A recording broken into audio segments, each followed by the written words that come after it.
Good morning, everybody, and sorry for the late start today, but things got a little delayed. Um, First off, I want to welcome my little brother Eric back to the channel. He is conducting the chat and going to give his insight onto the subject today, which is basically determining flesh and bone cryptids from the supernatural. Okay, and what his opinion would be on that. And I want everybody else's opinion on it. Next Saturday, hopefully, I can coordinate it with her, but we are going to have Gwendolyn Purcell on to talk about her encounters with the cryptids. She is a phenomenal person. I actually know her in person, met her in person. She has got quite the history dealing with the bizarre and the unknown. Let's put it that way. Uh, so, yeah, next Saturday, hopefully, if we can get it scheduled, we'll be looking forward to that. I also want to say thank you to Michelle right off the bat for the super sticker for 1999. That means a lot. Thank you very much for that. That definitely helps. Yeah, so let's get into this, okay? Let's see who we got in the chat. Oh, we got everybody in chat. You guys are already rocking and rolling, so I'm just going to go ahead and let it go. Ida, good to see you. David, good to see you. Shadow, good to see you. Joanne, good to see you. Tanya, good to see you. Let's see. I know I'm Maine, good to see you. Urso, good to see you. Rhonda, good to see you. Roxanne, good to see you. Oh man, oh man. Kyle, good to see you. All right, let's see here. Who else we got? Jonaside, of course. Oh, and Corey, good to see you, man. Melissa, good to see you. All right, who else we got? I know I probably missed somebody, but I apologize if I do. I am not 100% right now. So that being said, Eric, how are you doing this morning, brother? Not bad. Having to restart my little chat deal because it's acting up, but I'm not doing bad. I'm finally getting a day off. I'm finally got some sleep. I'm sorry. I apologize. I fell asleep during your live last night. I got to rewatch that.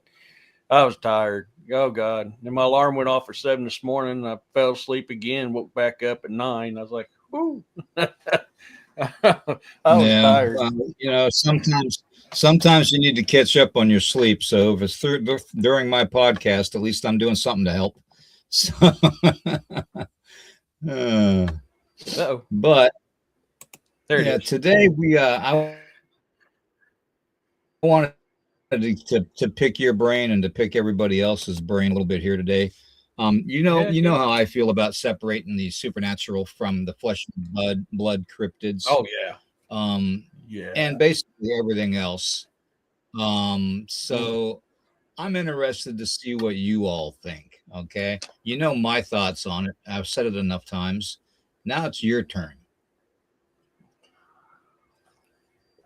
Yeah, it's not a problem, man. You know, that's something that too many people are putting this stuff in the same category, and that's wrong.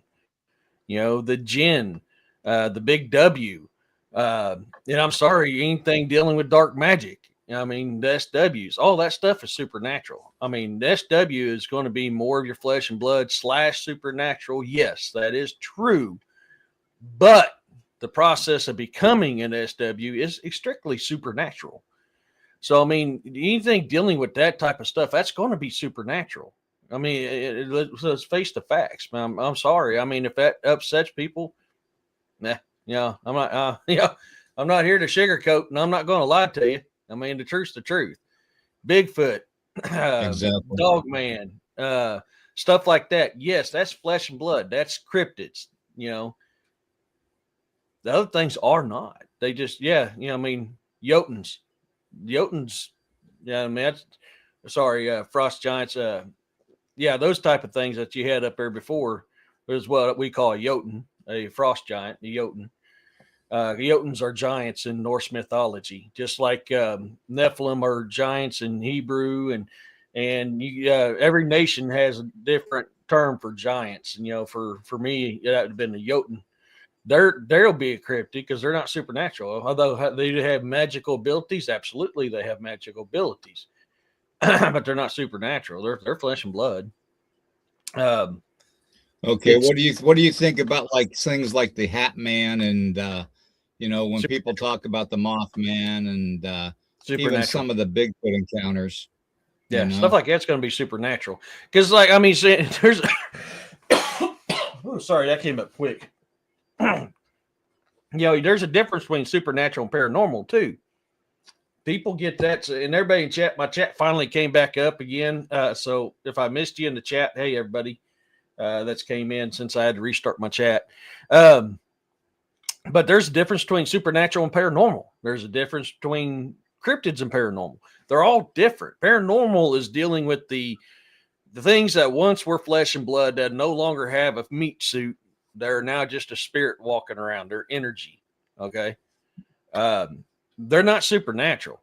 And something I've been kind of hitting at and kind of diving into is the difference between an actual ghost and a poltergeist. And that's why when I did that poltergeist video show, I showed you what a poltergeist does, and then I showed you what a jinn does.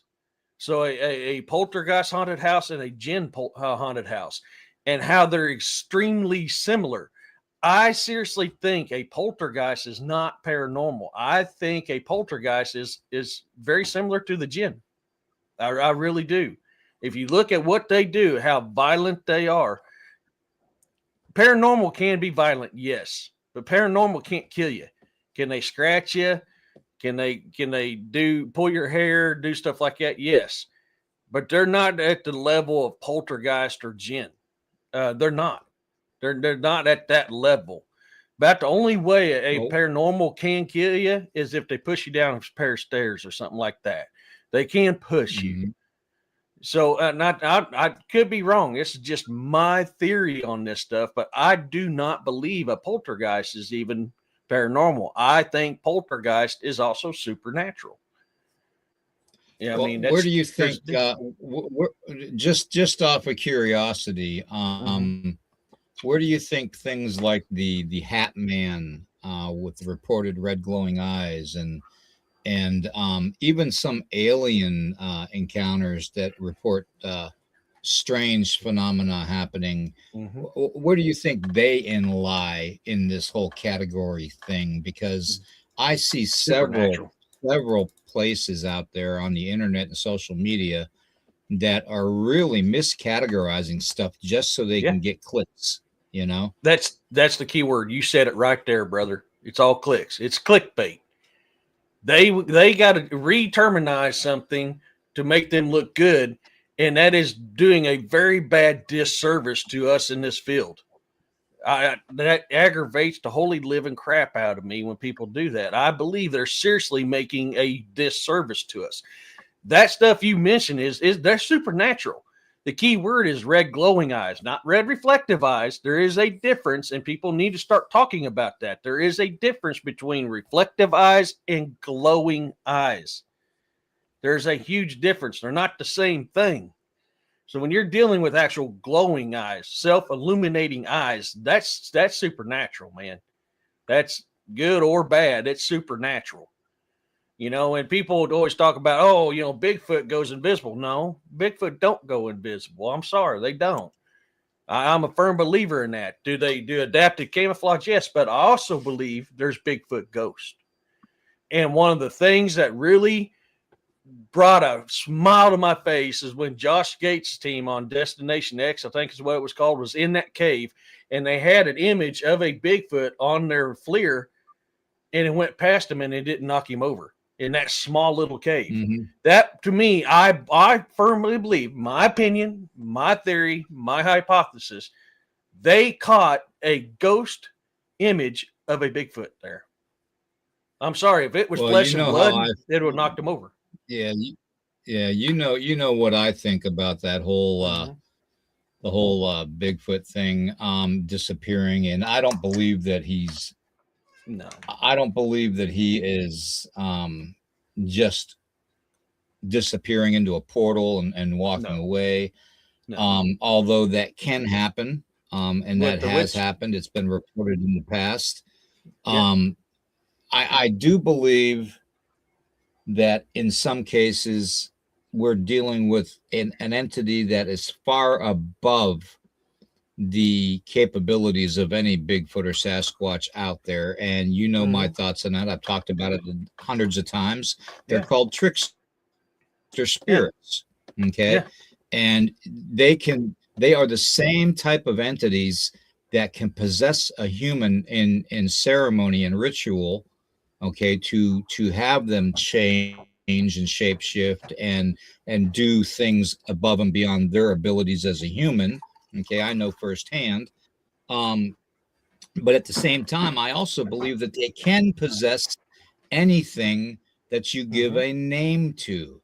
Now, if you think about the whole Bigfoot and Sasquatch thing, it didn't start getting perpetually more violent encounters and reports of red glowing eyes until the Hmm. white community, the non indigenous community, gave them a name, and Yeah. they deferred from the original indigenous name. They didn't use the original indigenous names to name it, okay? Which Hmm. would have been fine. I don't think if they basically when they take and they rename something, they think they're doing it Hmm. nobly or honorably. But Yeah. sometimes those entities, especially if they're attached to the elements and sent here to protect the land and protect the wildlife, like we say Big Brother is supposed to be doing. um, Hmm. Sometimes they take offense to the name change, okay, and Yeah. they act out in aggression. Yeah. And when they act out in aggression, it's more towards the non-indigenous people that they're doing it to. Hmm. So, to me, I kind of think that maybe that misappropriation of a naming, calling it a Bigfoot, is the wrong thing to do. It's basically like saying if somebody's got a big nose, call them carport face. I mean, it's Yeah. just it's the same principle. It's the same principle, and if we're smart enough to Come realize on, that, you're jacking my system up. then they've got to be smart. Oh yeah. Sorry, my animals have missed me. I've been working 12-hour days for a week. Oh, William froze. There he is. My animals missed me. I've been working 12-hour days for a week straight.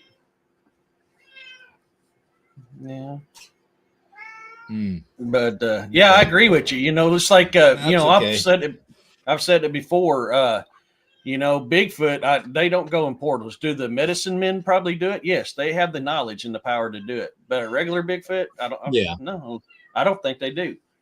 Um, Yeah. Come on, dude, Yeah. I chill. believe I fully believe, because my people and all most of the indigenous cultures around the world talk about them in a manner of being like a lost tribe or a forest tribe, a. Hmm. So I fully believe that if they kind of lived side by side with indigenous people, they kind of either we adapted some of their ways or they adapted some of our ways. So I do believe Hmm. wholeheartedly that they do have their spiritual significant elders in their community. I Yes, really do. absolutely. I So mean, look at the stories of some they're my ancestors just as much as they are yours because I'm part Lakota, I'm part Cherokee, and I'm part Comanche. Our ancestors talked about rendezvous with them. You and me have mhm. discussed this multiple times on this show. They learned from Shiai Tonka, and Shiai Yeah. Tonka taught them. So if our medicine men can do that, if you're a Mesoamerican, you're shaman. If they can do that, then it's not out of the realm of possibility of Bigfoot being able to do it too. Did Chi Tonka teach that to them? Did he teach it to us? I don't know. I can't tell you. I don't know that much of the history. Right. Um, but I believe that they do have that. We have a question here from Johnny. Johnny, it's good to see you. It's this question: how come we've never found the body of a dog man? How many, Johnny? I That's got a question for you. How often have you been in the woods? Are you an avid woodsman? Because I can tell you now, I've been an avid woodsman my whole life. I've never have found a body of a bear out there. And the only time I've ever found a body of anything else is when it's fresh. It usually don't last long. Yeah. So And the thing, I'll add to that. I'm going to add a little bit to that Mhm. too. When you take and you look, Johnny, at some of the maps Mhm. that we have out there, for the missing 411, and you correlate it with lava tubes, cave systems, Mhm. caverns, and underground aquifers and Mhm. waterways, then rethink that question, because Yeah. there is a whole world underneath our feet. Oh God, Okay. yeah, And yeah. we have no idea what's 20 feet below our feet. Okay. Mhm. So, there's a town real close to us that is literally built on top of a cavern system. Okay. Mhm. A small town, probably maybe Yeah. I'd say 6,000, 7,000 people live there. And it's literally built on top of a cavernous system. And there's a lot of towns like that around the world that are built like that. So we have no idea what's going on, you know, 30, 40 feet below us, literally. So can a species travel? Yes. And if I was wanting to avoid humanity, I would avoid main thoroughfares. I would stick to the easiest, less conspicuous ways of traffic, which would be Mhm. railroad tracks, power lines, streams and rivers, Mhm. cave systems, caverns, lava tubes, Yep. you name it, and waterways underground. Okay. Those would be how I would travel. So, and obviously, the one thing I wanted to go over today too was why we don't find the bodies of these Yeah. cryptid creatures, especially Bigfoot. Well, I think Bigfoot. I think there is the majority of them should be considered as a water ape. I Could really be. Yeah. do. Yeah. And I have, and my father before me have sat down and we talked about this on length as a young adult years ago, and we both came to the conclusion that maybe, just maybe, Bigfoot buried their dead in the water. Okay. Good. Because water has healing properties. Any significant society out there, whether it's human or or a Bigfoot or Sasquatch society, they're going to know if they're so close to the environment and to the elements all the time, that Mhm. water is conducive to conducting supernatural and paranormal activities. They're going to Mhm. know that from the vibration it puts off, and just, all around, healing properties of water. Mhm. So, if you take and you look at Bigfoot as possibly being, and this is going to sound a little weird, okay, I don't want to put anybody off out there, but I'm just throwing this out there to you. If you think of Bigfoot as being a descendant of Cain, Mhm. you would know that they would know about the correlation to water and how water has healing properties. So maybe that's why they buried their dead in the Mhm. water. Yeah. Well, and think of it this way too. One of the greatest erasers of history, the Smithsonian. So you guys know my feelings. I believe Shiai Tonka and stuff like that is a type of giant. I really do. I think they are a type of giant. Look how many giant remains have been found that the Smithsonian has came in and cleared out. Could some of those have been remains of buried Bigfoot? I believe so. I honestly, cold heartedly believe so. I'm not Mm-hmm. saying that's true. That's just my opinion, my theory, my hypothesis. But if they're coming in taking the remains of the humanoid type giants, what's to say they ain't doing that with Bigfoot as well? Exactly. Exactly. So I And can tell you. yeah, Mhm. go on, continue, because I'm just Oh, gonna go yeah. and drink some coffee and try to get my breath back here. No worries. I can tell you now, I have a special spot in my woods that I take the remains of anything that I harvest during hunting season. Okay. This is one spot in my woods that's dedicated just strictly for that. This is where I take whatever I don't use, I give back to Mother Earth. Hey, Marcy. So I give back to nature. Okay. I'm a firm believer. Nature gave me that blessing of food. What I don't use, I want to bless nature back. It's a circle. We live in a circle together. We coexist together. Okay. I can take a deer carcass and what I don't use out of that deer carcass. Now, some of it I feed to my animals that I don't use. Some of it, I give back to nature. I give my animals eat what I eat as well. Okay. I can take that out there in that spot in that woods. 9 times out of 10, I can go back next day and that carcass is completely gone. It's not scattered. It's not, left there partially eaten. It's gone. So I believe these, you got to understand what nature can do as well. Nature can destroy something. Now, if something don't pick it up, which I think is what's happening in that spot, because I've seen it firsthand, generally a remains of a creature that doesn't get picked up, you're lucky if it lasts a month out there in nature. I mean, a month is being pretty damn generous. I've seen it a handful of times, but it does happen. Generally, within a month, the remains are completely gone. More so spring, summer, and fall than winter. And that's because more stuff is out during spring, summer, and fall. Okay. So you have to consider that too when we're talking about this. If they're left out there, generally 2-3 weeks, whatever was there is completely gone.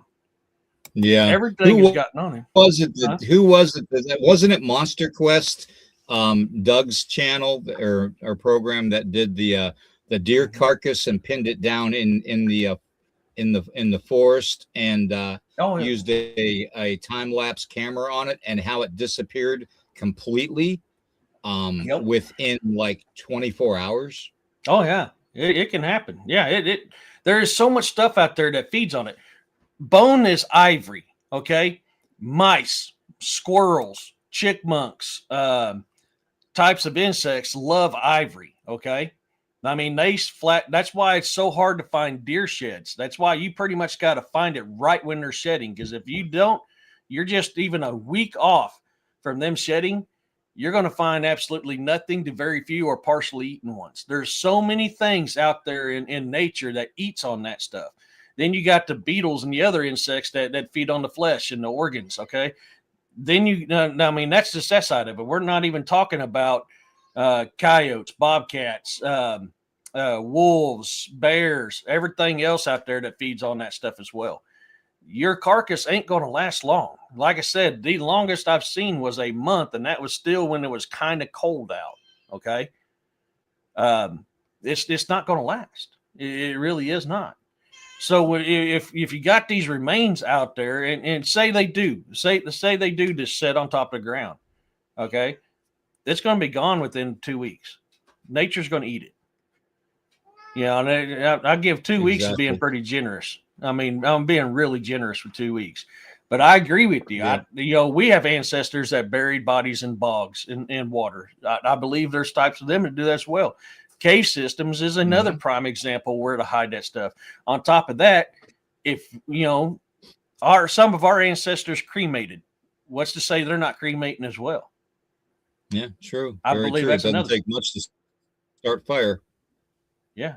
Candy, yeah. I mean, it depends on where you're at. Yeah, I was kind of talking locally, Candy, but you're absolutely right. Lions and tigers too. Animals, predator or prey, are opportunist. If they've got a chance at an easy meal, we'll take your example there, Candy. Lions and tigers, if they can find a meal without expending energy to hunt it, why are they going to hunt? That's a waste of energy when they got a meal right there. Mm-hmm. Everything in nature is an opportunist. Okay. So if they got an easy meal ahead of them, they're going to take that easy meal and save their energy because they don't know when their next meal is going to come. They're not guaranteed to be successful at a hunt. They're not guaranteed to be able to harvest something or eat plants because something may scare them off. They're opportunists. They're going to take what they can when they can, the easiest way they can. Yes, sir. So actually, yeah. I mean, Yeah, you're right. I've seen that at the body farms or so. Yeah. Um, so I mean, this is things I deal with reality when I'm talking about this stuff, and just I don't believe. Hey, if I get followers, great, I'm happy, but I'm not going to clickbait somebody. We're going to deal with reality here, and reality is these are the facts. These are actual Exactly. facts. This can be looked Yeah. up and proven. What I'm speaking about is facts. Stuff does not last long on top of the ground in nature. Native American ancestors, some of them buried them, some of them put them up on scaffolds. That's just reality. That's just what Mhm. happened, you know. And even when they were put up on scaffolds, things were eating them. They didn't last long, even up on that scaffold. Now, did the Yeah. bones or something remain a Yeah. little bit longer? Yeah, they did because it's not on the ground. And remember too, though, what I said about in when I was into the darker medicine part of my indigenous culture that I grew up in. When I did those dark art ceremonies and stuff, and I put those hexes and protection spells upon our sacred lands, our burial grounds, basically, and areas that we deemed, special to us. Don't forget that, when you deal with cryptids going in to those areas and being seen in graveyards and stuff, that's part of the reason why they're being seen there. You Mm-hmm. correlate just because you bury a body into a ground, or you bury them up in a scaffold, or you burn the remains, or you set it out to sea, and then you torch it, like the Vikings did. Mm-hmm. um you know any way you look at it, you're putting forth an energy. Okay. Mm-hmm. That's what our body is energy. Okay. Mm-hmm. And our body is made up of 70% water. Okay. Mm-hmm.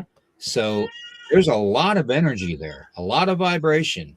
And when you deal with something and you bring something forth in a spell ceremony, or a curse, you're calling forth the elements. Now, those elements are going to be so attached to the land and so ancient that they're going to be able to read those vibrations and those frequencies off of the dead, whether the body's there or not. The energy is there because it deceased there. Okay. So that's why you see some of these cryptid sightings being given out in cemeteries and graveyards around the world, is because of that energy. They have a connectiveness to this world through frequency and vibration that humanity will probably never understand completely. Okay, Mm-hmm. we can't conceive and comprehend what they're basing their, I don't even know what to call it, their rationalities of connecting with certain areas where the deceased remains were. Um, it's almost like the old legends of Sasquatch going to the Inuit people up in Alaska, and knowing that, when one of them passes, they'll come to their home to escort their spirit to the Mm-hmm. other side. Okay, now it's the same principle.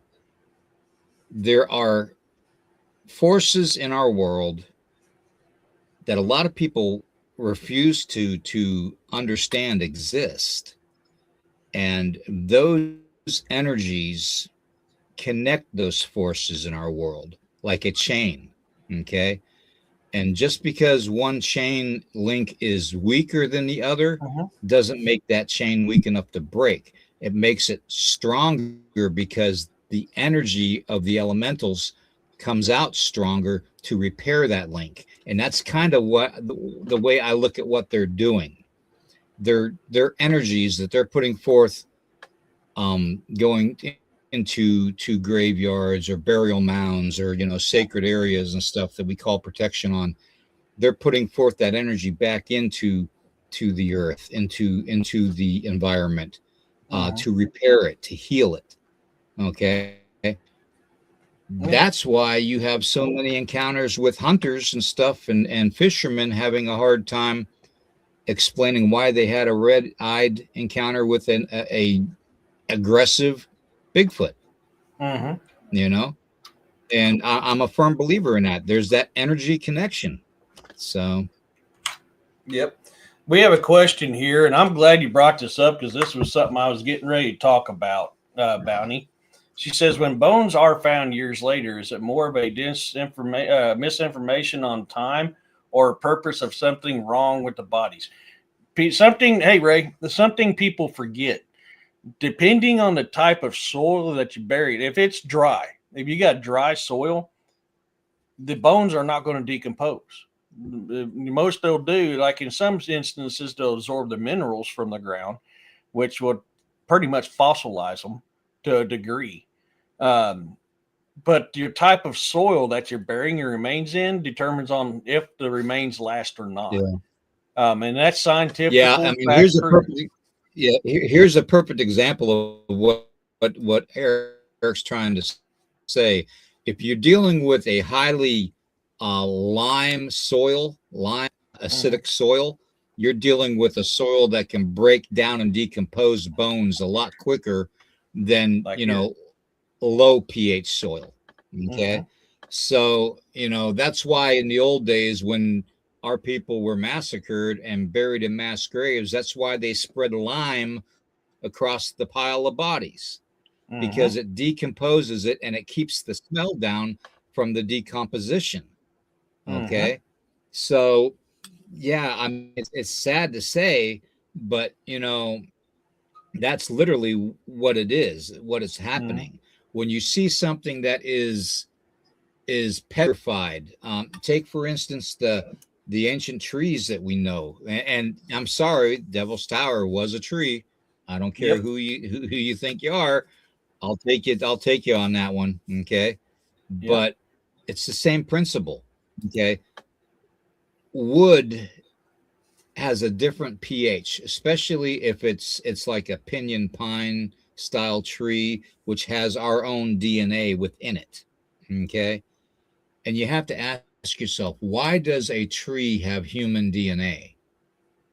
Because that tree was probably at one time one of the 7 sacred trees that were talked about in the Bible, being ancient trees that reached up to the heavens. Okay. That's why. Okay.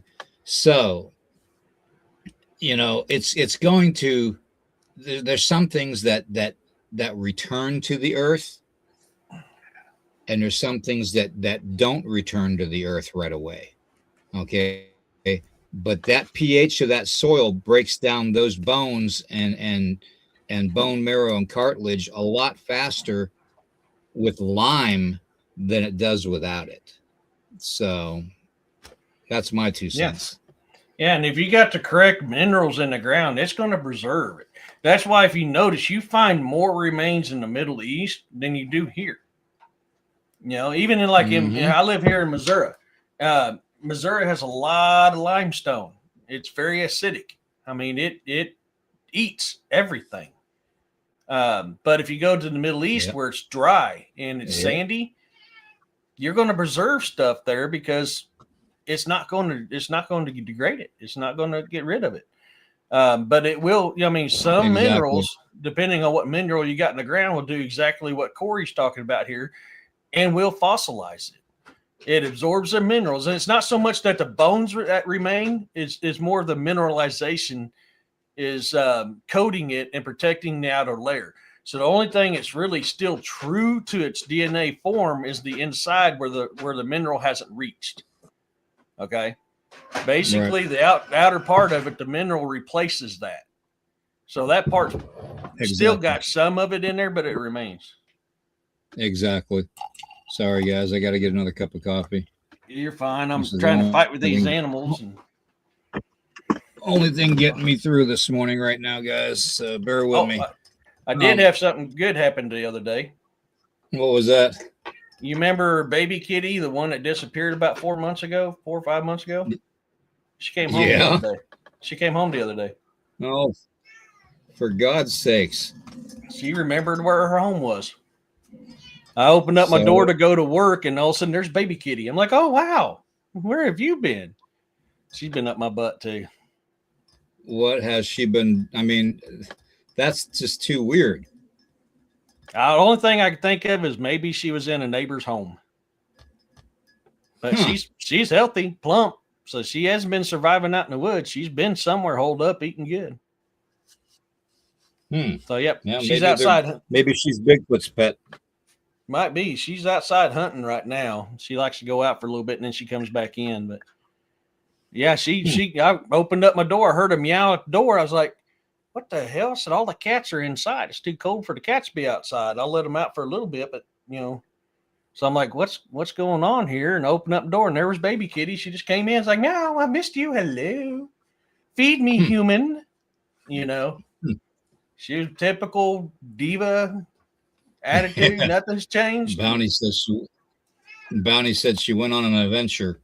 Yeah, I think she's probably been held up at my neighbor's house as well, because she likes to go out in my neighbor's field to hunt. That's her favorite hunting grounds, is my neighbor's field.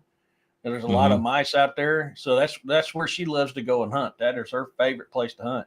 I got a feeling she was probably holed up in their house, but I was so happy to see her come back home.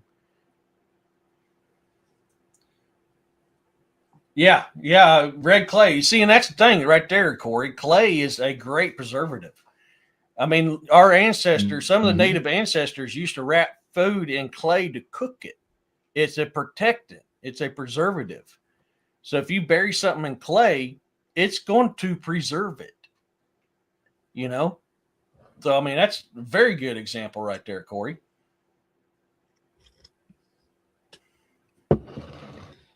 So, getting back to the whole cryptid and flesh and blood thing, and we've figured out, the burying of the dead and all that, and why there's no remains. We basically have an understanding of how they could just disappear, and how the tracks just stop. I'm still a firm believer that what we're dealing with is either a non-cryptid entity that is supernaturally charged, whether you call it a trickster spirit or not, and that's why a lot of it tends to just tracks are ending in the middle of a field. Sometimes, I mean, like you said, you're dealing with the spirit of a Bigfoot. Maybe it's, lingering energy, because they are so closely connected to the environment and the elements, that maybe they just, their energy is just like a residual type of a haunt, so there's several different reasons for it, but I certainly don't believe that they would actually cloak and disappear. I believe that it's adaptive camouflage, if anything, or it's possibly even something more supernatural that even I can't comprehend. Oh, yeah. So, yeah. So I've got a more of an all natural type M&M that I'm kind of liking. So I've got a little bit of the munchies, so I'm gonna snap. Oh crap! I dropped one. Go ahead. Dog. You have it. Really don't need that, but it's gone. Get you damn quick. This is more of a natural style M&M, and it's not bad tasting at all. It's called Unreal. Yeah, Unreal. Yeah. Getting back to this, I wanted to show you guys something. I've been doing a lot with angelic script lately, and the patterns and stuff like that I've been finding, and there's a lot of weird things that have been going on since I've delved down that rabbit hole. And I was listening to an old Coast to Coast AM episode Mm-hmm. from about 10 years ago, and the other night, and as I was sleeping, and it dawned on me that when we're dealing with like a lot of the, because they were talking about crop circles and stuff, and how they're made and all that, and how you can tell the fake ones and all that. And yeah, you can tell fake ones. There's only like maybe 3% that are actually legitimate, actually. Mm-hmm. Um, but I remembered this, and I remembered seeing a video years ago. It must be over 20 years ago now, Oh yeah. of these two objects in a field in the UK, literally making a crop circle and being videotaped as they did it. Mm-hmm. And I couldn't help but thinking, with all the orbs and stuff that people have been seeing, these metal orbs that they've been finding and seeing a lot lately, if maybe they're not the things that are doing the crop circles. Could be. Yeah, definitely possible. I just I thought think I that was remember that. interesting. Yeah, I just, Wasn't this one? Sorry, go ahead. yeah, I'm just, I can't remember the act. I think it was, I don't want to say Arthur C. Clarke, but it wasn't that far long ago. But it might have been on an episode of, what's the one that Leonard Nimoy Oh, hosted? yeah, ain't oh daggone, what's his name doing it now? Yeah, William Shatner's doing it now, I Williams, believe. yeah, The Unexplained or something like that. Yeah, something like that. But anyways, I thought that was interesting how they're finding these things now.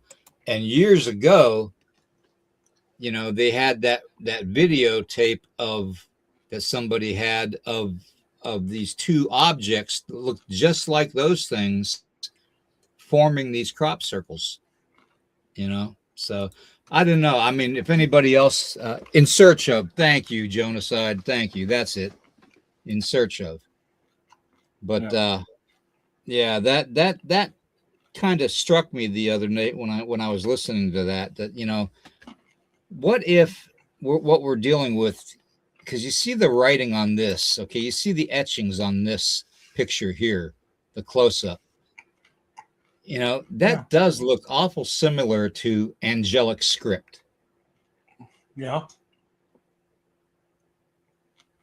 I'm just putting it out there, that. And then it's awful funny to me how it would have the pyramid shapes on it and the crescent moon shapes on it.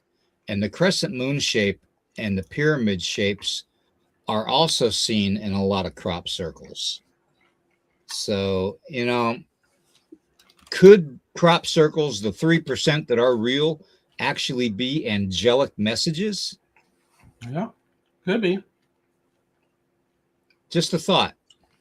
This one here, if I remember right, emitted like a white bluish color and was zipping around. And then I can't remember if he did something to it or it just dropped, and that's how he found it. Right. Oh, dude! Wow. I just found that very interesting how it had the script on it, like it looked like exactly like angelic script. Mm-hmm. I'm cuckoo for Cocoa Puffs. I'm sorry, they're talking about Cocoa Puffs in there, and I couldn't help it. I seen Urso's comments, I'm cuckoo for Cocoa Puffs. Oh, that's funny. But no, I mean, this type of stuff happens. I've always been a believer that angels are life forms not of this planet. Now, I've also been a very firm believer that yeah, you silly rabbit, tricks are for kids. I'm also a firm believer that God didn't just create us. I believe he created other life forms out there.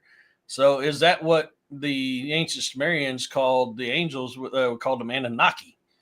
Is that why? Is the angels are actually from another planet? Because if you actually study the Anunnaki, and what they look like, they are very similar to what's described as angels, which makes sense because the Hebrews came from ancient Samaria.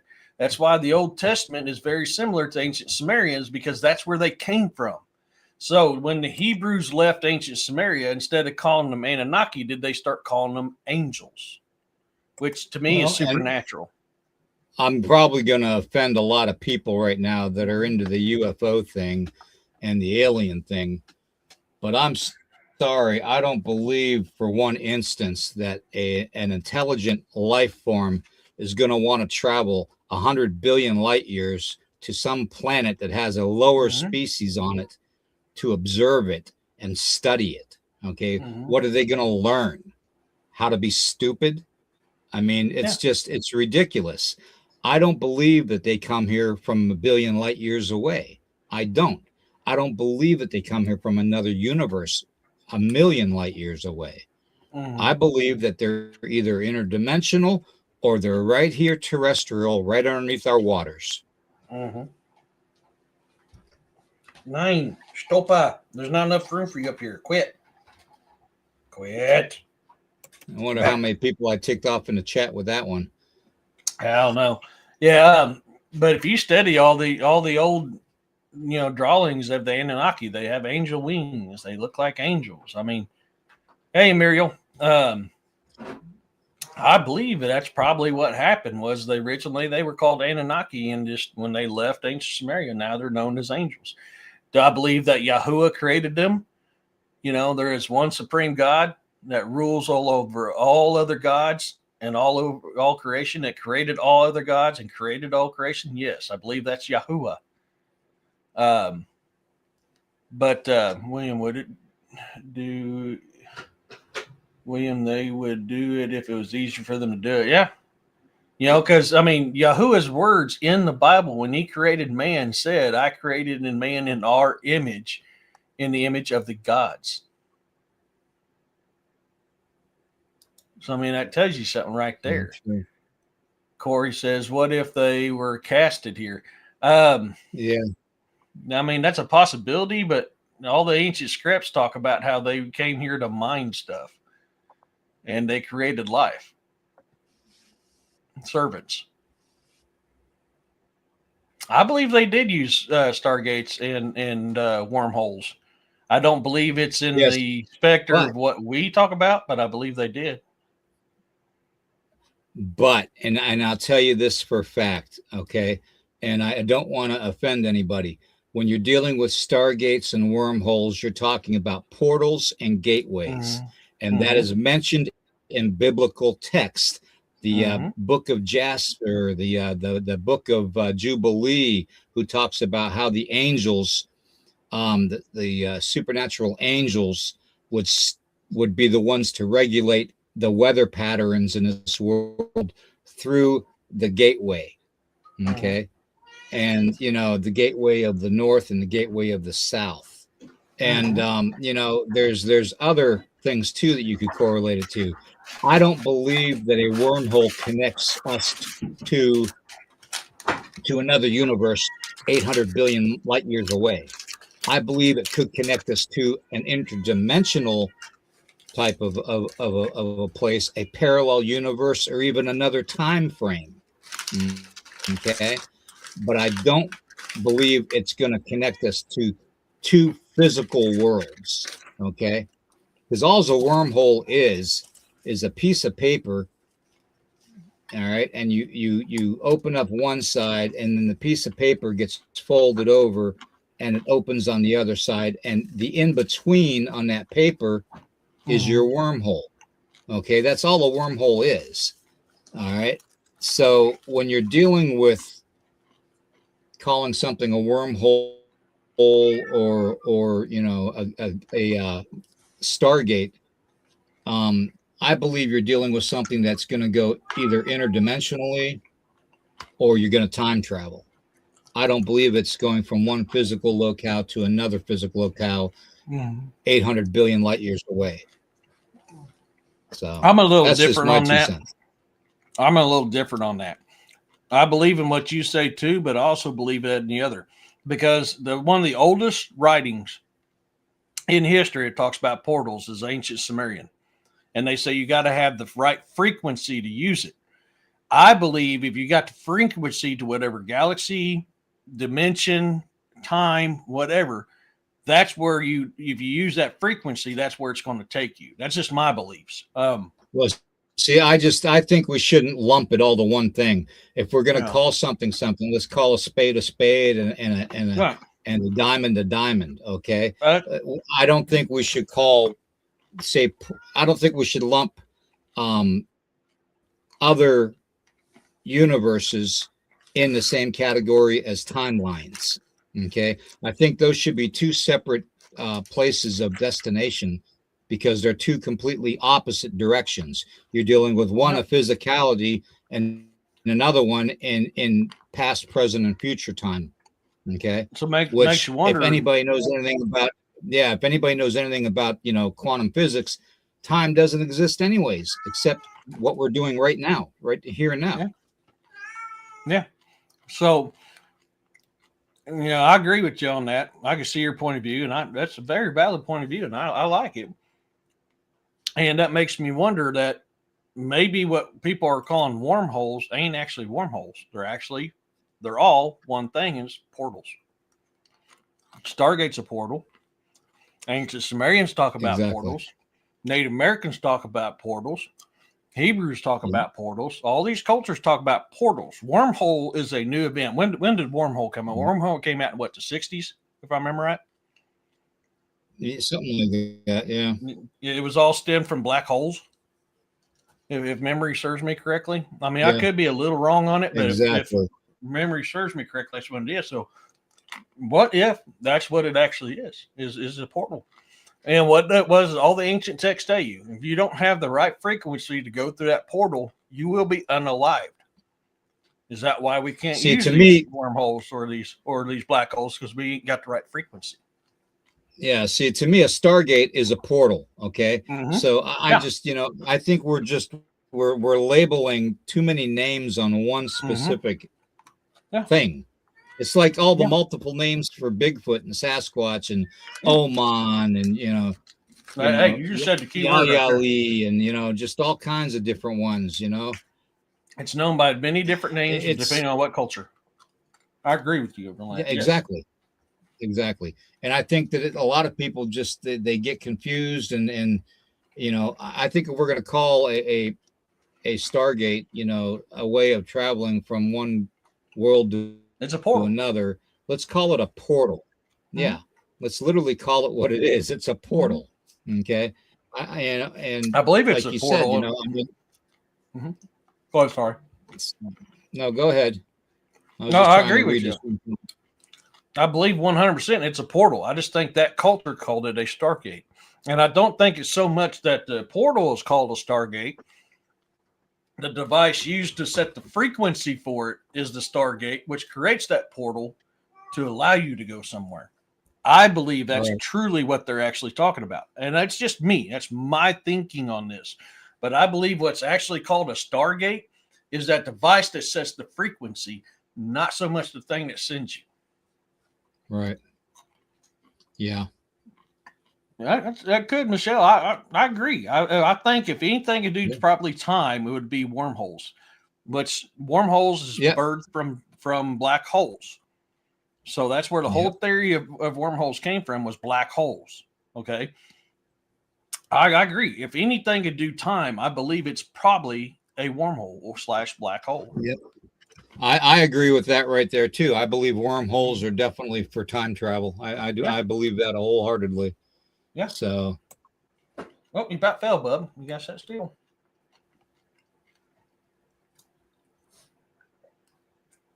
That's a good point, David. I believe that let's see here. CERN is a Stargate that creates portals. Yeah, I agree with you on that. 1935 by ounce. Thank you, Roxanne. I was trying to remember. Thank you so much. I was trying to remember. I knew it was somewhere around in there. I just couldn't remember what year it was. Been a little while since it was called the Rosen Bridge. Yep. Yeah, it was called the Rosen Bridge theory before it was called a wormhole. Mm-hmm. And like I said, all that was stemmed from black holes. I honestly Mhm. think that's what a black hole is what we call wormholes nowadays. I believe it's actually what Mhm. was originally called a black hole. Now, do we think that the big guy, the big hairy guy, has the ability to open one up and disappear in the middle of nowhere? Depends You on if know, they have the knowledge. Depends on if they have the exactly. knowledge. You know, and it depends on if they're terrestrial or not, too, or an ancient race that's been here longer than humanity. Yeah. If they are part of the original descendants of Adam, which Adam was said to be what, 13 feet tall. So Bigger than that. it wouldn't, Yeah. Yeah. yeah, it wouldn't be that far fetched that Bigfoot or Sasquatch could be Yeah. a descendant of Adam. Yeah. Okay. It really, who's to say, and Adam was given the divine knowledge by the creator. So Mm-hmm. knowledge of how to do things and how to speak to animals and how to work with the environment, what properties of the environment were used for healing, stuff like that. He was given that divine knowledge from the creator. Okay. Mm-hmm. So, it would kind of make sense that Bigfoot would be a descendant of Adam, of Cain and Abel, the sons of Adam. You really gonna come back in now, baby kitty? Go ahead, get her. I'll be right back, folks. I'm sorry.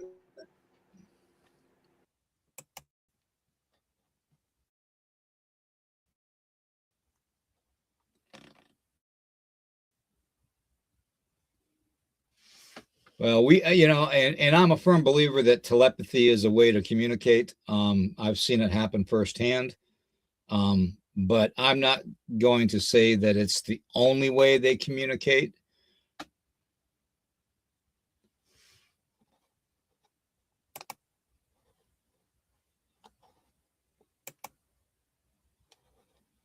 Thank you, Roxanne. Thank you for that.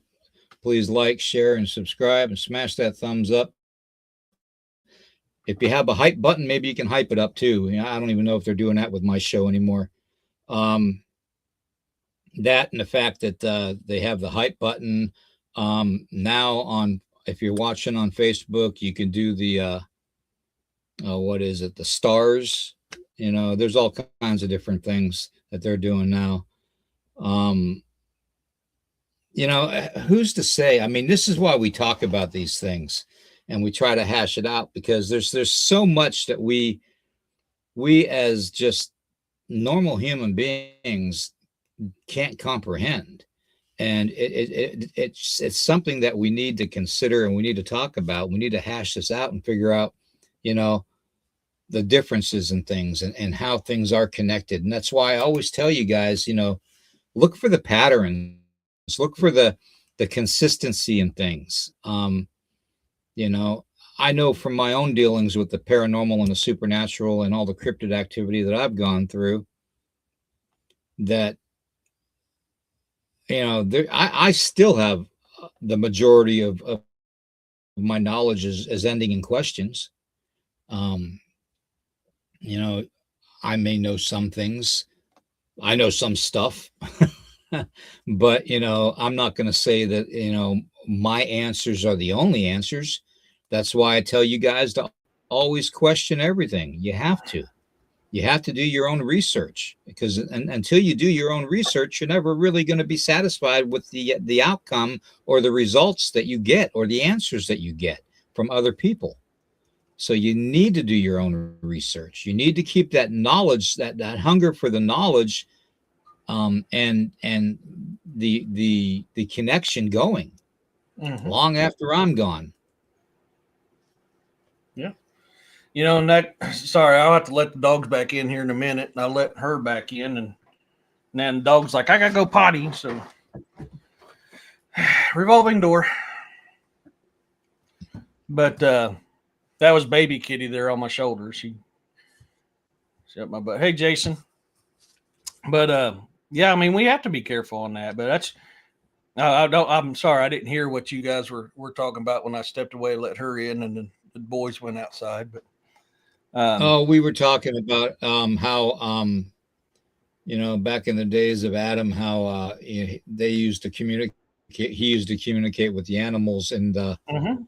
it was said that telepathy was one way, and yes, it was. I don't believe it's the only way, but I believe that it was a way. I believe that at one time, I mean, some of the most if you think about the most universal languages in all of history, that we know of, and theorized through other reaches of interdimensional or interplanetary stuff.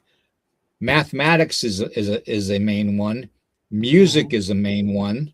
Okay, musical notes. Telepathy is another one.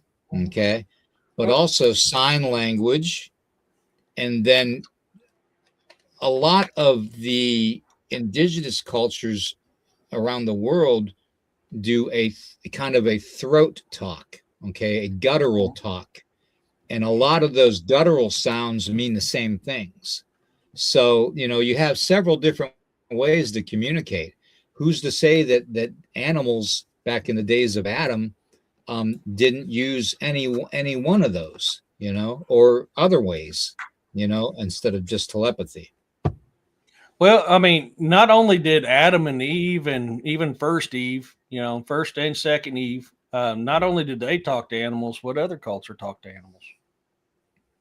Very well known culture that talked to animals.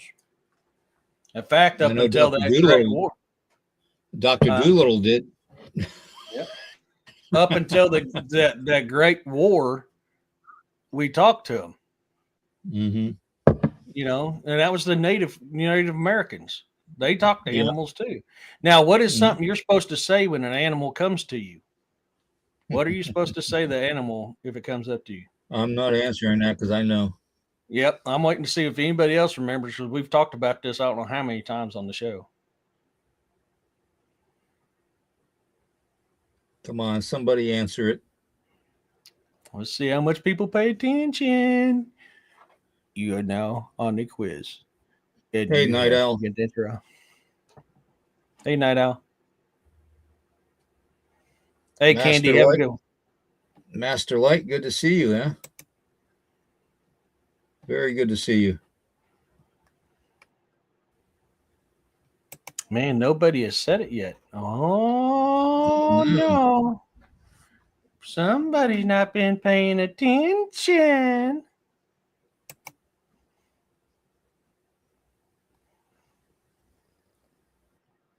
Uh, okay, you're spending when an animal. Nobody's What's the question? answering. What's the question, Urso? The question was, what are you see not paying attention? Urso just busted it for everybody. See, he's not even paying attention. What are you supposed to do when an animal comes and visits you? Jonaside, you're not paying attention either. Uh-oh. You're Roxanne, sure. Oh man. Carl, do I have the answer for everything? No, no, Carl, I don't think you do. Oh, Jason. Jason, you You're just supposed woke up? Jason's sleeping. Uh, He tardy. he's sleepyhead. You're supposed to go, hello, my brother or sister. It's good to thank you for visiting me. If you have a message, please deliver it to me in a dream in a language that I understand. The key word is please deliver it to me in a dream in a language that I understand.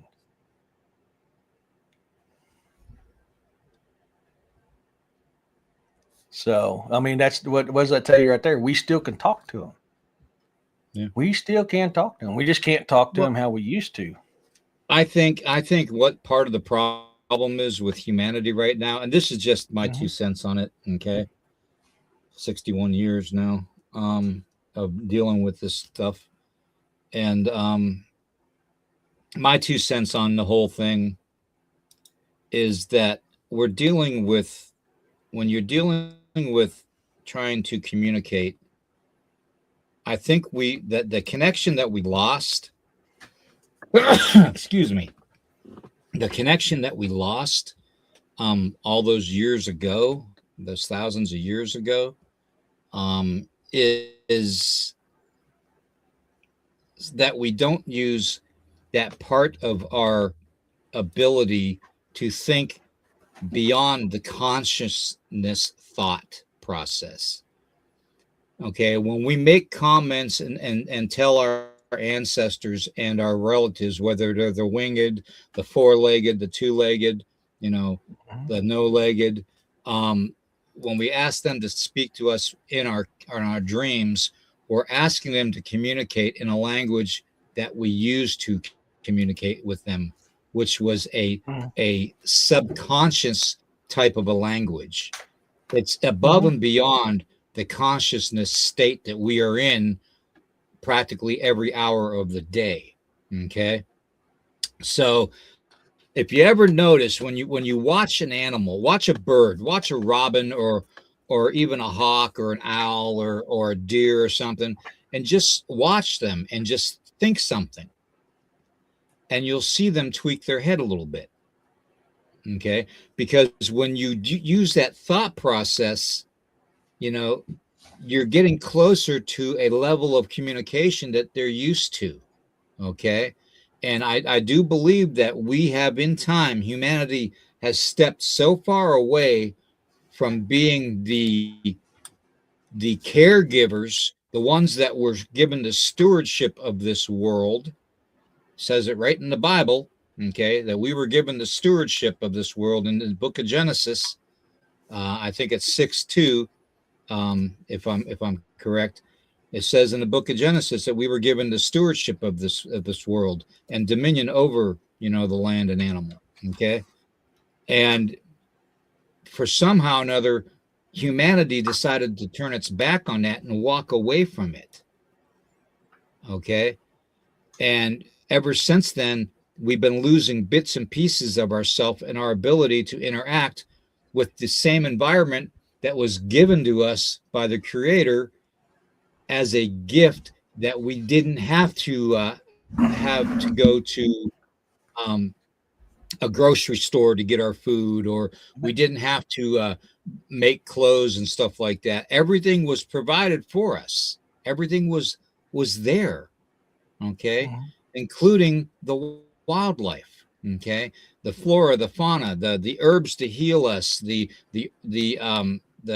shrubs and the trees to make clothing out of, and the animals to use for clothing, and everything was given us. Okay, and we were given stewardship over that. Okay, well, guess who has that stewardship now? It's Bigfoot.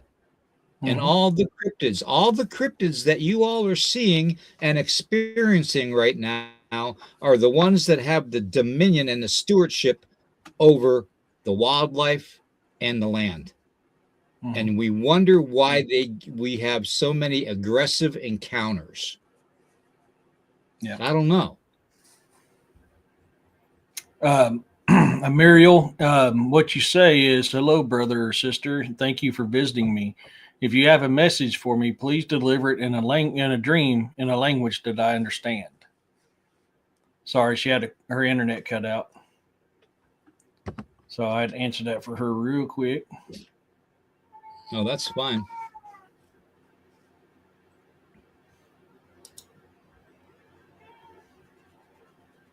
Yeah, I talk to animals all the time. I mean, I know what my animals are thinking all the time.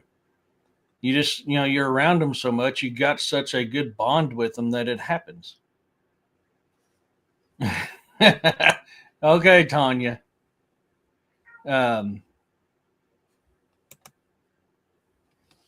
not disputing that, Bounty, at all. I'm not disputing that at all. If you think about it, the majority of the encounters out there that are dealing with a cryptid that is aggressive are usually ones that are out there hunting or fishing or doing something with the environment. And I guarantee they're probably doing something wrong, whether they're doing it on purpose or whether they just don't think that they're doing it to, adversely affect the land or the animals. Because when you're dealing with some of these cryptids, you're dealing with something that is literally taken over the stewardship that humanity was given over the land and the wildlife. Okay. So obviously they're going to be very protective. Okay. So maybe somebody's fishing where they shouldn't fish. Maybe somebody's taking something out of the water or off the land that they shouldn't be. For fact, here's a perfect example, Eric. There's a ghost town in one of the national parks out west. And when you take even a stone from that ghost town and that land, bad things happen to the people that take that stone back to their home. Okay.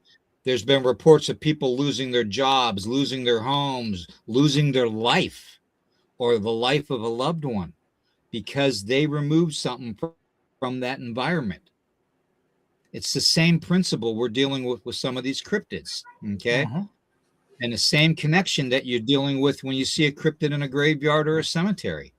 It's the exact same connection. They are stewardships. Okay. They are the ones that have been given the rightful place, as a matter of fact, being descendants of Adam, the sons of Adam. Okay. Dominion over the land and wildlife, whereas humanity failed.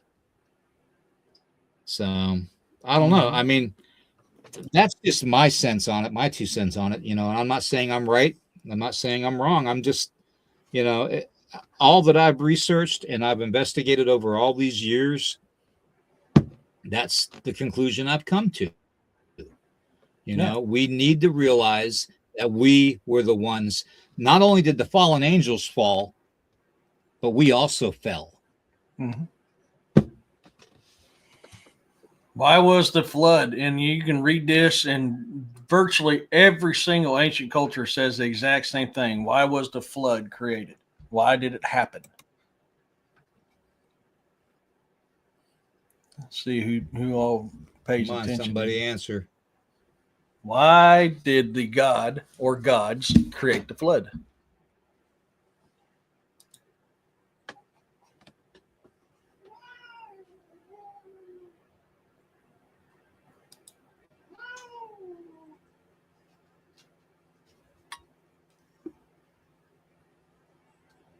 Oops, there we go. Man, nobody's answered yet. Wow. I know. We are got a slow morning. There's a delay. Yeah, I wonder too.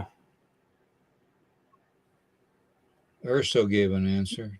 And that is very close, but each culture says it specifically. What is it that every culture,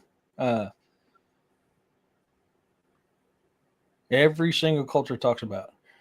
Why did the god or gods create the floods? And about 98% of the ancient cultures give the exact same answer. See, Corey's not paying attention. That is, you're hitting it there. You're hitting it really close to Muriel. Yeah. There's more to it than that, but that is part of it. Yes, Muriel, that is part of it. But it wasn't just the Nephilim. The Nephilim is the Hebrew word for giant. Nope, it wasn't that. Even in the Bible, it doesn't say that.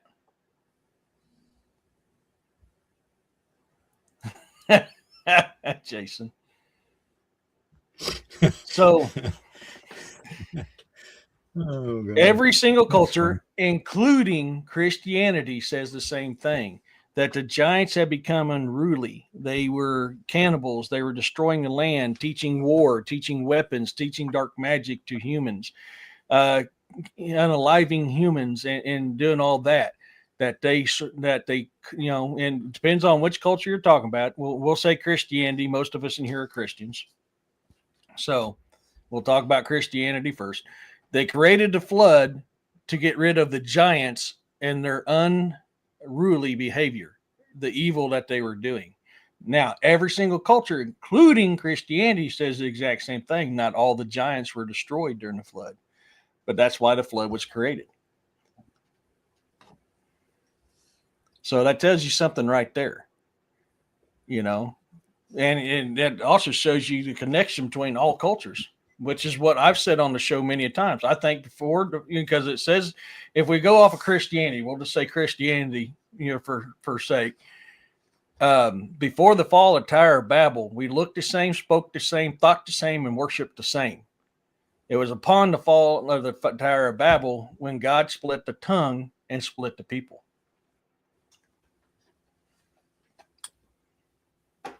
So if you Jason's got to wipe that sleepy dust away from his eyes. We know you're trying, youngin. We know you're trying, youngin. We know. Get some coffee, Jason. Mm-hmm. You need some of that coffee inside you. Mm-hmm. That's real good for you right now. Mm-hmm. But that's why the flood was created. I mean, it says it in the Bible. The Bible says it too. God created a flood to wipe out the giants because of their unholy actions. In layman terms, unholy actions. They taught war, they taught weapons, they taught crime, they taught murder, they taught black magic, everything to humans. Alchemy. Alchemy, exactly. That's another one. Yeah. So I mean, this is why you got this stuff. I mean, that's why you have petrified remains that look like looks like giant animals and giant humans. They were destroyed by the flood. Even in Norse mythology, okay, this is a little different. This is one of the few that's a little different. When Odin and his brothers killed Ymir, the first giant, the father of all giants and all Aesir and all them. Even when he did that, his blood washed over the land like a flood. His blood became the oceans. His bloods became the streams and the lakes and the rivers. Even that talks about the flood, how the flood wiped out most of the giants. The key word in there, even that, when they destroyed Ymir, caused a great flood that wiped out most of the giants. It's a little in Norse mythology, it's a little different than most of the other cultures, but the ending is still the same. It wiped out most of the giants. Yeah, Master Light. Did you know that not only did several of the giants plead to get on Noah's Ark, but there was one giant in particular that actually pleaded and prayed to God during the flood that he was actually ascended to heaven. Talks about that.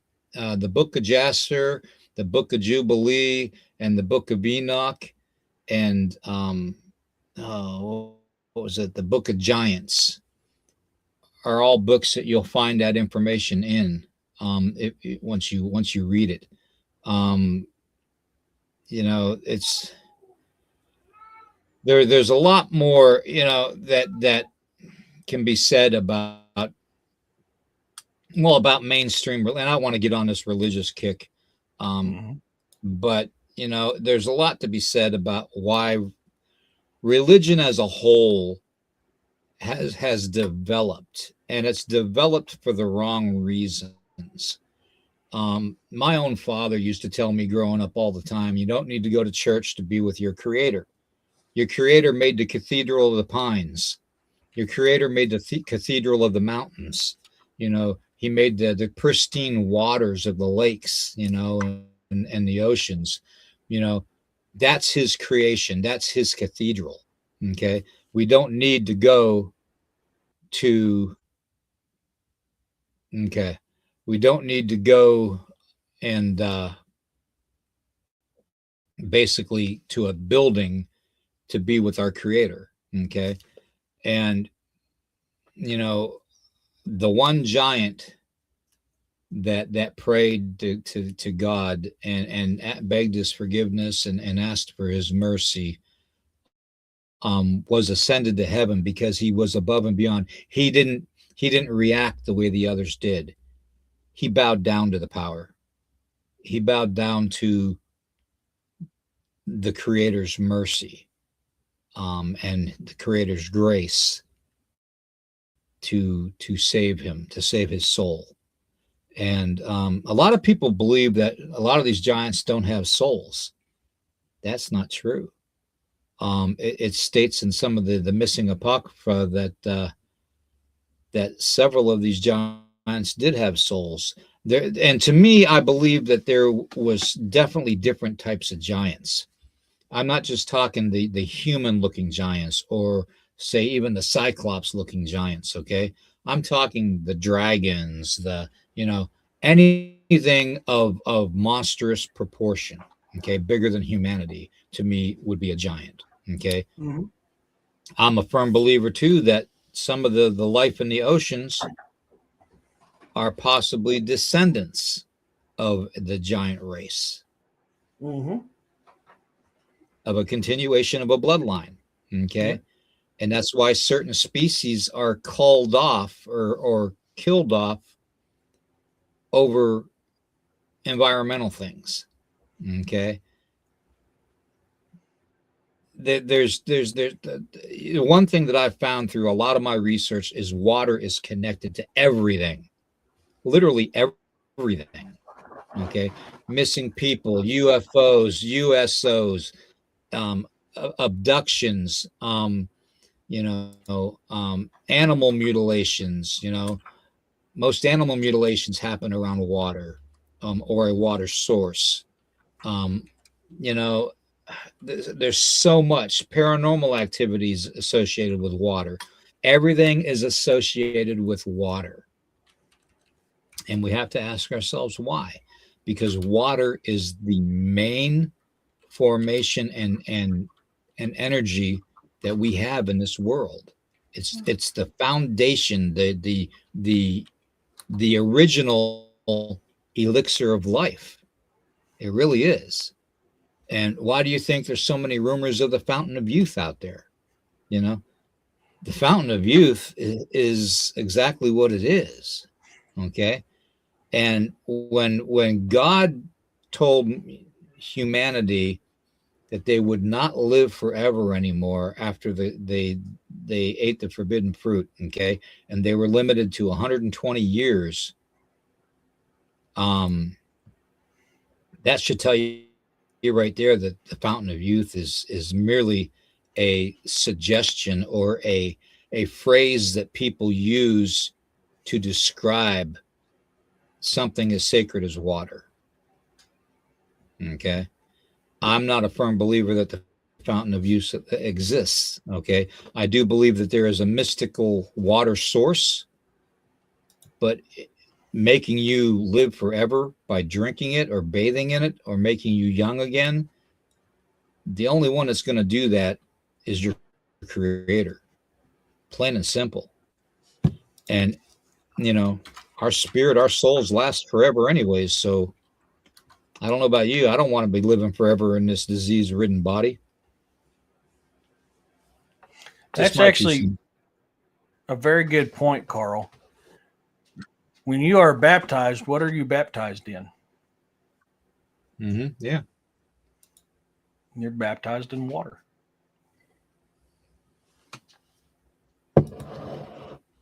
Yep. Yeah, I believe so. You hear about the fountains of Lazarus. You know, the pits of Lazarus is another term. The waters of Lazarus. You hear that term. It all comes from Lazarus is part of it, but it's known by many different names. And it's in what happens in these Lazarus pits. You're brought back to life and you're reformed and regained youth, but it's dark.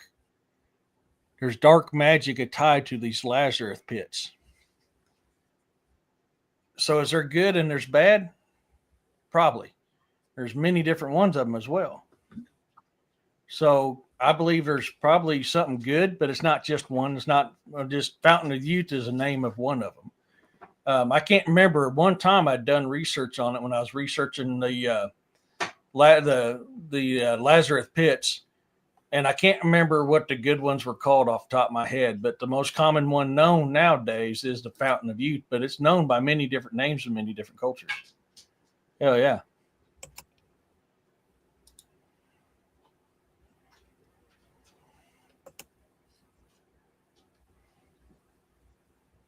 Yep. So there was different sized giants, and this is a very misunderstanding when it comes to giants. And this is another clickbait thing. Everybody clickbaits Nephilim, calling giants Nephilim. That is the Hebrew word for giant, Nephilim. They're not all called Nephilim, and but they all had different purposes, different attitudes. The Cherokee one, oh my God, why did I forget the name of it? I mean, he was around 60 foot tall. God, what was his name? What did they call him? Judicala. Judicala. Thank you.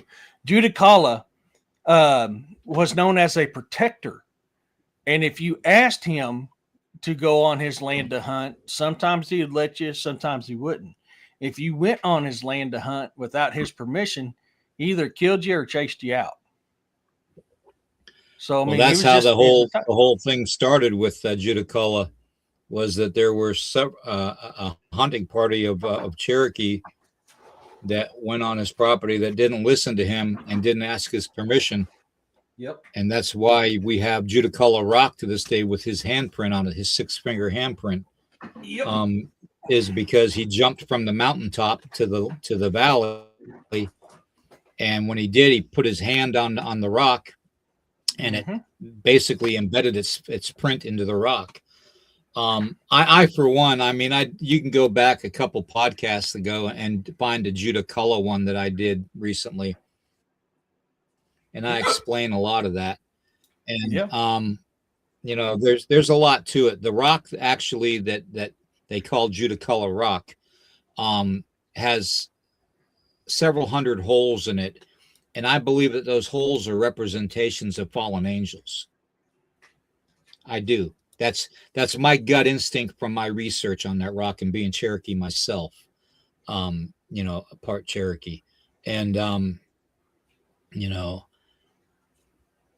my gut instinct says that the Cherokee people, how do I want to say it? I don't want to say this without. I don't want to say the reason the Cherokee people were so different from other native tribes in the area. I don't believe they were originally the descendants of this land. Okay. I think they came here. I think they came here thousands and thousands and thousands of years ago. Okay. From another place. And I think that, you know, the Mormon church didn't have it too far off by calling native people the lost tribe of the Israelites that sinned and their skin turned red. And I'm going to leave it at that. So, well, I mean, and I ain't afraid because we've talked about it on here before. The Cherokee were known as part of the 5 civilized tribes. There was 5 tribes that were called the 5 civilized tribes. They had written language, they had culture, and they had different beliefs. Okay, the 5 civilized tribes. If you do a DNA test on the 5 civilized tribes, they each have one DNA that is very, very common in all 5 of those tribes that is not of this land. Can anybody guess what that DNA test came back as? Because we've talked about it on here. And there's a reason why they knew the cross. There's a reason why they knew Yeshua and Yahuwah. It came back as Hebrew. So the possibility of the 5 civilized tribes, which the Cherokee is a part of, being the lost tribe of Judah,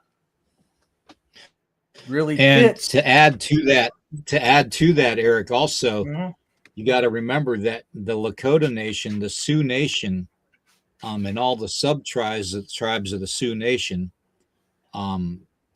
were descendants that broke off from the original Cherokee tribe way back in the 1200 AD time frame. Okay, so and those people went to the Northern Plains and lived their life out there and became the Sioux Nation. Okay, the Lakota people, the Dakota people, the Nakota people. Okay, so you know when you're dealing with the civilized tribes, you got to incorporate their lineage too in that fact, and that's why a lot of the Lakota Nakota culture talks about a beautiful white man in white robes coming to them and showing them things, and speaking of eternal life and all that. And you got to understand that when we talk about the star people, are we talking about angelic descendants that come down from the heavens and manifest in human form to us, and in the form of giants?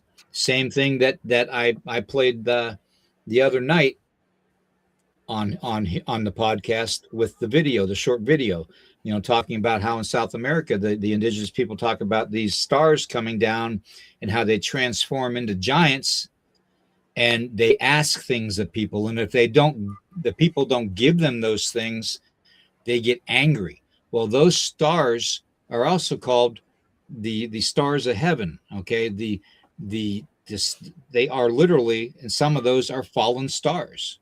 Okay, so when they come down and they transform into giants, what are they telling you?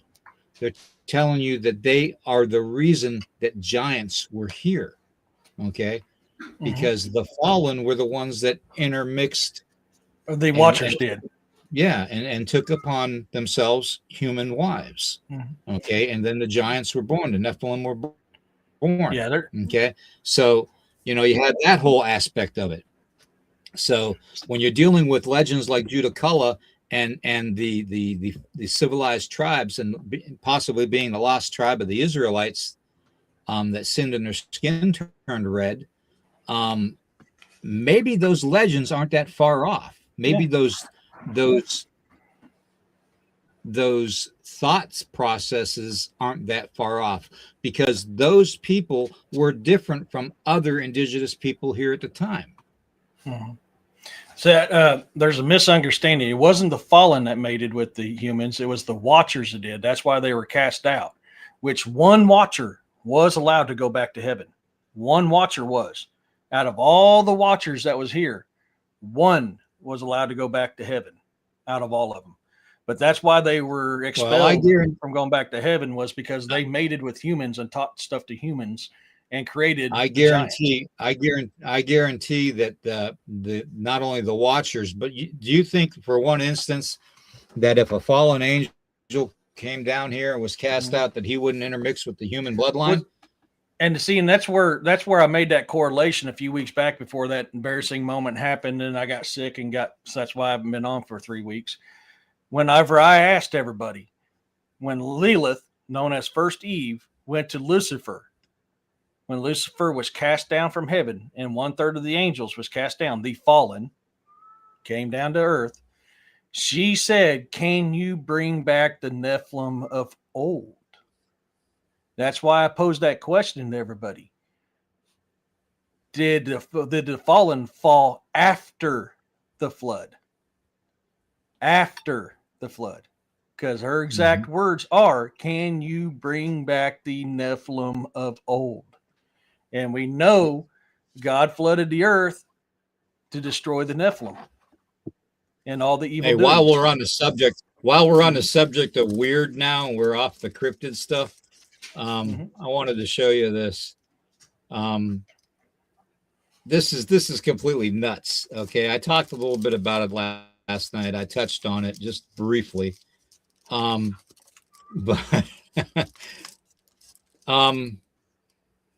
do you know what another name for the devil is? You got Lucifer, Malbosia. Hold on. Lucifer, Malbosia. And there's another one that's very common. I'm forgetting it now. Hey, Deadwolf. Did you know that in ancient language, the word Vishel. That's yeah. I forgot about that one. Yeah. Okay. Vishel. Okay. Now just sound it out. How does it sound like it's spelled? Vishel. Okay. Take a look at this.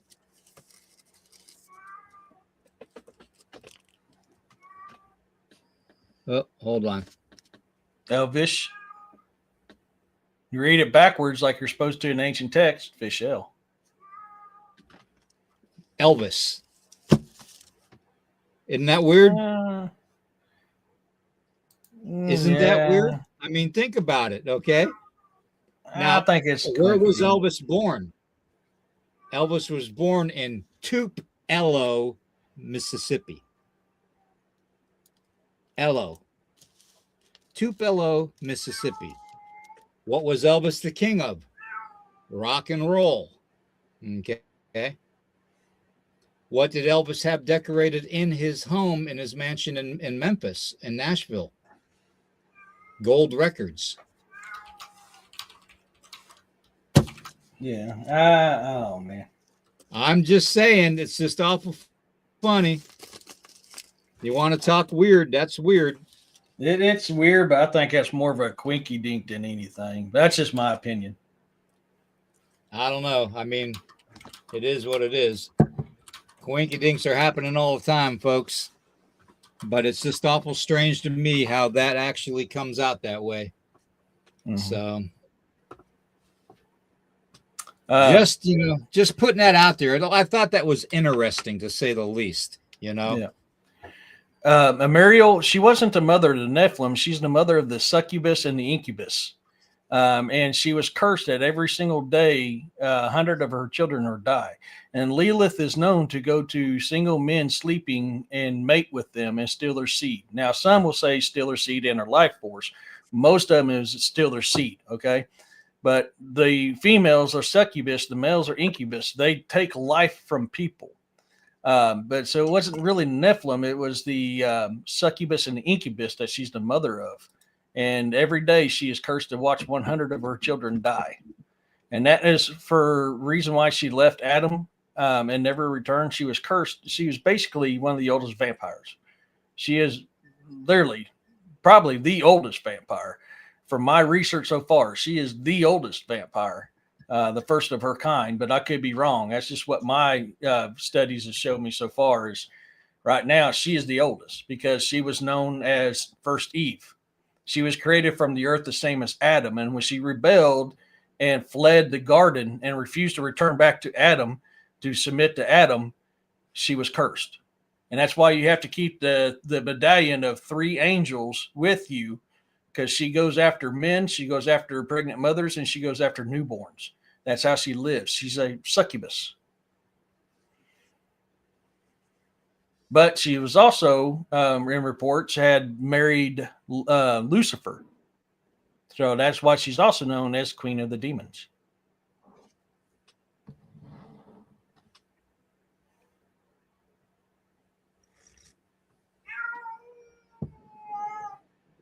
My gosh, that is pitiful. No, we're not doing the in and out thing. You went in here for a little bit, then you went out. I'm not opening that door. It's cold. I'm trying to keep some heat in here. No, you're just going to have to deal with it. Sorry. I think I've heard something on that, but it's been a little while. But that does sound familiar, Muriel. I don't know about you, William, but.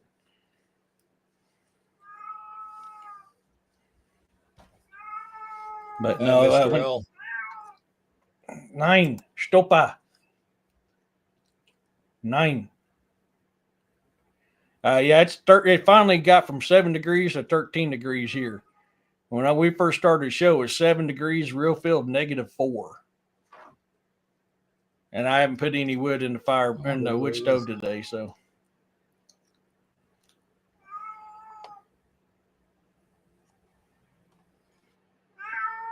No.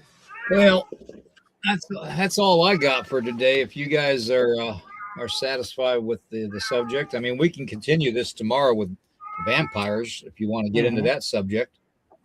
We'll see how it goes. I'll see what Why don't we just go ahead? Are you going to be available tomorrow, Eric? Or? Yeah, I should be unless something happens. But the way the temperature going, I'm actually shocked I didn't get called in. We got another ½ inch of snow last night, but I didn't get the call to come in, so I'm kind of happy. Carl's calling you a lightweight, Eric. Yeah. Man, I've done 34 hours of overtime this week. 34 hours. I was tired. I've literally been pushing snow since last Saturday. And with this new job I got, I now work Tuesday through Friday. Aurora, hang on. So I no longer work Monday through Thursday now. I work Tuesday through Friday now, off Saturday, Sunday, and Monday. So People are going to get mad at you unless you give that cat some attention. I know she is. Oh my God, she has been so bad lately. Well, I don't know what. Oh my God, I'm sorry, folks. Hang on. Gosh dang it, Aurora. You are being a pain in my butt.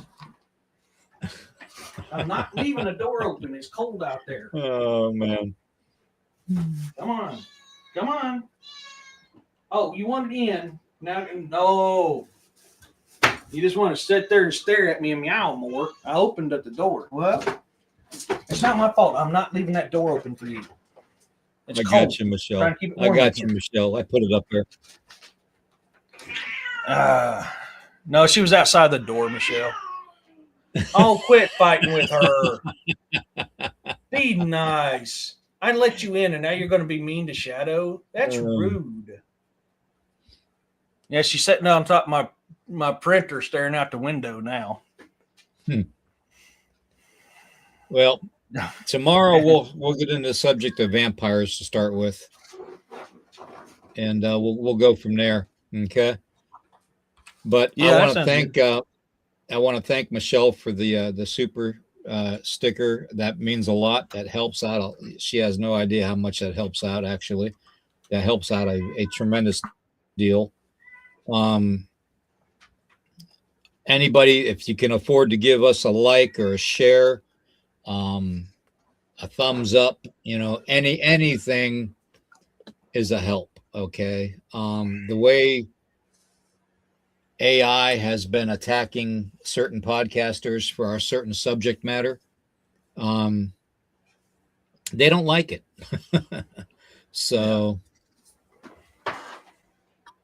there is a topic I want to discuss, but it's a very sensitive topic, and I'm trying to figure out how to do it, and still be able to have electricity and internet, because they will shut me down in a heartbeat, and I'll probably tick off of quite a few government agencies by doing it.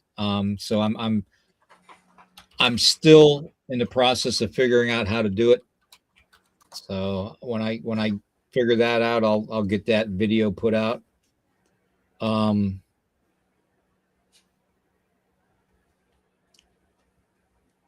Cool. So, but why don't we plan on tomorrow morning on vampires to start with, and we can go from there, and then we will probably take a few days off, and I think tonight I'm going on with my brother D. He's got his own podcast. D, if you're in the chat, put the name of the podcast in the chat if you would. I know it's supernatural something, but put it in the chat if you're in the chat so everybody can see it. I don't have the link to it, but I'll post it here later. Eric, why don't you go ahead and that show, I believe I'm going on. I think it starts at either 8 o'clock or 9 o'clock tonight that I'm going on his show. So, that being said, Eric, why don't you go ahead and tell them if you got something going on tonight and tomorrow? Yeah. Real question. How has my live been today? This is the first live I've done with my Starlink. It seems to be working a lot better than what it has been. So I don't know how it is on your guys' end. So if you could let me know, has my live been better since using this Starlink? Starlink has a deal now where it only cost me $21.60 some odd cents to get the stuff out here, and it's $128 a month. So it's cheaper than the Viasat. And I didn't have to pay $560 out, so I got Starlink now. It's been really good. Thank you, Roxanne. Yeah, I was hoping it would. I switched everything, canceled all the other stuff, but it seems like this is running a lot better with the Starlink now. So I'm hoping that does better. So tonight, I apologize. I've not been able to do a show for 3 weeks now because, well, the embarrassing moment, and then I was sick, and then now pushing snow. No visual or audio. Come on, Urso. You've been commenting, so I know you've been seeing, buddy. So I will be picking back up with campfire chats. So tonight, 5 o'clock Central Standard Time. So Michelle, I was paying $147 a month for Viasat, $70 a month for Verizon mobile hotspot because my Viasat wasn't dependable. Sometimes I had to go live using my Verizon hotspot. So essentially, I went from paying over $200 a month for internet down to $120, and I've got better connection. And it was only $21 and some change to start up, plus the $120 to start the service. So basically, $140 some odd dollars, and I've got Starlink now. Cool, Muriel. Thanks, guys. So we will be picking back up with Campfire Chats. Campfire Chats is a safe place for you to come in and share your encounters. If you want to come on live, I'll bring you on live. You just want to talk about it in chat, we'll talk about it in chat. And I've had some weird stuff going on here. Some stuff that I've been researching, some stuff I've been hearing close to my area and on my area that I found out when that embarrassing thing happened, and some people came to check on me. So we'll talk a little bit about that tonight. Tomorrow's show, I don't know what it is yet. I've not had time to do research, man. I have literally been working 12-hour days pushing snow. Yeah, nope, just Starlink, Michelle. That's all I got because I live out in the boonies, so I don't get cable. I don't get fiber. I'm way too far out in the boonies to do that. So my internet out here literally is satellite only. So I don't know. I'll have to do some research on that, see what Sunday's topic is.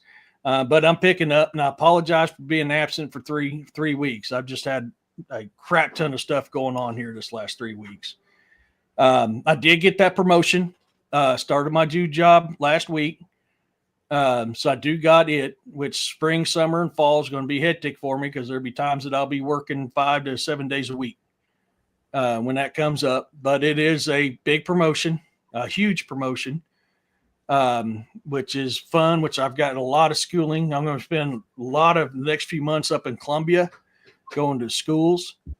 So thanks, Jeff. Yeah, it's good to be back. So, I mean, I've got a lot going on, with this new, nine, stop. You're being a pain. You know better. You're being rude. Now quit being rude. Sorry, that's Shadow. Shadow is very, very, she has no manners at all. My animals have missed me so much. Yeah, I've been kind of absent for a while, but so I do have that stuff going on. Thank you, Bounty. Yeah, I appreciate it. I was worried that I wouldn't get it because of a certain thing that happened, but I ended up getting it. So that's been fun. Been doing a lot of work. When I'm not out pushing snow, I'm going through files from 1998 up to current, and I've been working my butt off. So I do have that going on. I got to work on getting some videos put out there. The next in line for my romantic sci-fi videos, I will be working on that, getting that out to you guys. My INR readers, keep an eye out on Patreon and your email, because I am literally almost done with Reign of the Draugr, Dawn of Armageddon. So I need to hear what you guys think about that book so far. But here, hopefully today, I don't plan on doing much outside. It's too cold to do anything outside. It's supposed to start getting in the 40s and 50s starting tomorrow during the day. So I got to get out and get some wood cut. No, not the erotica, Roxanne. I've not posted. The erotica is only available on my Patreon, and I've not worked on that in a while. But no, that's a different one. I do have an erotica book working on, and it's got stories, but it's only available for my INR readers on Patreon. So I do have one because people wanted me to write it. Next, you're gonna be talking with a smoking jacket on and a pipe in your mouth. Okay, so I'm not going to lie. Most of my writing when I was younger was erotica, and that's how I got a lot of girlfriends. Was because of my erotica. And my library teacher in high school, I accidentally left my erotica notebook in the library one time, and when I came back to get it, I was very red in the face because the librarian had found my notebook. And she had read it. She goes, "This is really good stuff. You need to talk about publishing this." And I was 16 when this happened. Yeah, that was a little embarrassing. She actually got it. But that's actually some of my first writings was erotica, and I was doing that to get girlfriends. Not yet, Jeff. Oh boy. I'm going to wear my kilt on that note. for you. On that note. On that note, we're gonna end this, okay? Because remember, guys, tomorrow morning, vampires, and tonight with Eric's show, and we will definitely see everybody at least tomorrow morning. I'll be in the chat on Eric's show. Heck yeah! And we're gonna go from there. But get your vampire information ready and questions ready. If I want to drink your blood. Question peace, everything, everybody. Please, love, and blessings, everyone. See you later. Have a good day. Stay warm, stay safe, stay strong, stay faithful, and question everything. Bye.